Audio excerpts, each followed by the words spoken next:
وإلى المحتوى المتداول في منصات التواصل الاجتماعي، طرح في أحد البودكاست الأمريكي قراءة في مستقبل العالم، وأثبت الضيف نظرة أن العالم متجه للرقمنة، وأثبت النظرية بأن عملية البتكوين هي الدليل، أو عملة البتكوين هي الدليل القادم. خلينا نشوف. I believe it to be true that technology is a one-way street, that we will never go backwards. We will never unwind the internet. We will never be a less digital creature. We will only be more. And things like Neuralink are going to become real. And I actually, and I don't want to lose people on this, I think in a very far distant future, so this is not in the next 20 or 30 years, maybe this is 100 years, maybe it's 300, but there are people already that have cochlear implants that give them back hearing. We're working on implants into the eye that give people back vision.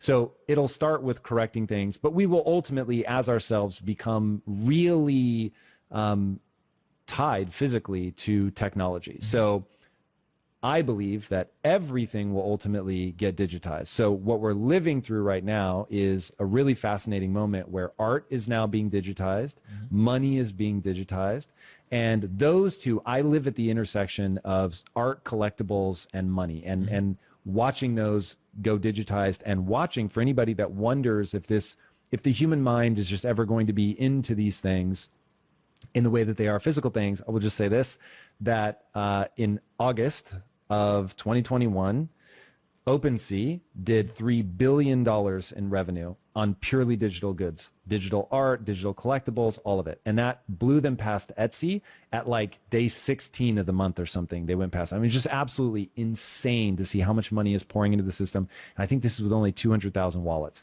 So 200,000 people driving $3 billion worth of revenue, all on digital goods that have no physical, tangible thing out in the world. Now, there's utility. It's beyond the scope of what we're saying now. So, okay, my thesis, the world's only going digital. I have all these kind of proof points around it. Now, one of the things that's going digital is money.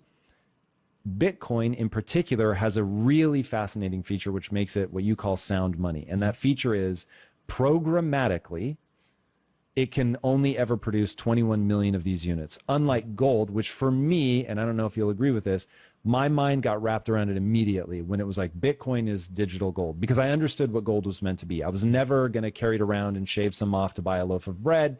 Like, it's a thing that I store somewhere else that we all agree. And yes, it only has value in that we agree it has value. It only can be created when stars explode, and that rains down on the planet and gets embedded into, the bedrock of the earth, and so we have to go and dig it out. But we dig it out at a rate roughly 2% a year. As economic incentives go up, we dig out more. And so there is some big question around, well, if there was enough incentive, could you devalue that more by discovering that there are actually harder to reach deposits of gold? Okay, so I get that. It's capped. There's only 21 million units. Therefore, as long as we all agree that that thing has value, it becomes sound money, as you say, because there can never be any more of it.